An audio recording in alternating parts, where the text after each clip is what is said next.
मकान लेना किसका ख्वाब नहीं होता, लेकिन क्या आप जानते हैं कि मकानों की कीमत कैसे कैसे आगे बढ़ रही है।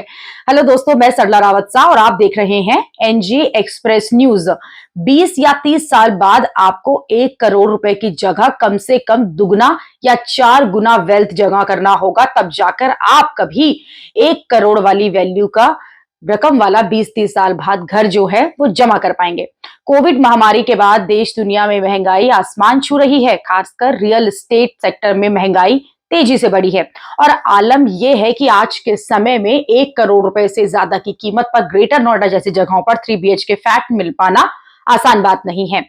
दिल्ली में तो इसकी कीमत पर 3 BHK फ्लैट शायद ही मिले, वहीं अन्य मेट्रो सिटी में तो ये महंगाई और भी ज्यादा हो गई है। ऐसे में अगर आप 1 करोड़ रुपए SIP या फिर अन्य तरीके से अभी से जुटाने की प्लानिंग कर रहे हैं, तो इसमें आपको 20 से लेकर 30 साल तक लगने वाले हैं।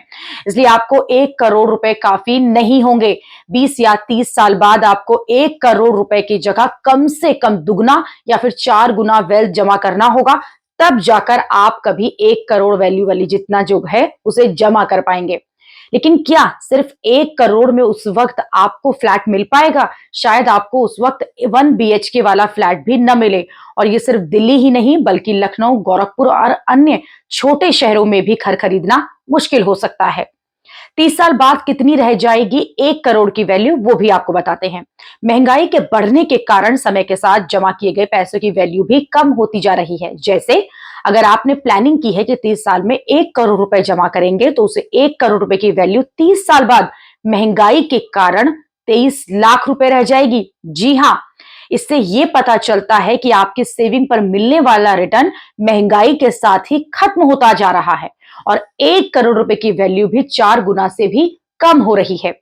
बताते हैं कि दिल्ली में अभी अगर आप 1 BHK फ्लैट खरीदने जाते हैं तो 25 लाख रुपए से 35 लाख रुपए या उससे महंगा भी है। अगर आप 1 करोड़ रुपए से 30 साल बाद दिल्ली में फ्लैट करने की कोशिश करेंगे तो शायद आपका सपना पूरा नहीं हो पाएगा, क्योंकि उस समय आपके 1 करोड़ रुपए की कीमत सिर्फ 23 लाख के बराबर हो जाएगी। अगर आप अभी के हिसाब से 1 करोड़ रुपए की प्लानिंग कर रहे हैं तो 30 साल बाद ये अमाउंट जो है वो सफिशिएंट नहीं होगा। आपको 30 साल में 4.5 करोड़ या के आसपास की वैल्यू की जरूरत पड़ेगी। ऐसे में अगर आप लक्ष्य बना रहे हैं तो आपको टारगेट सही से करना होगा।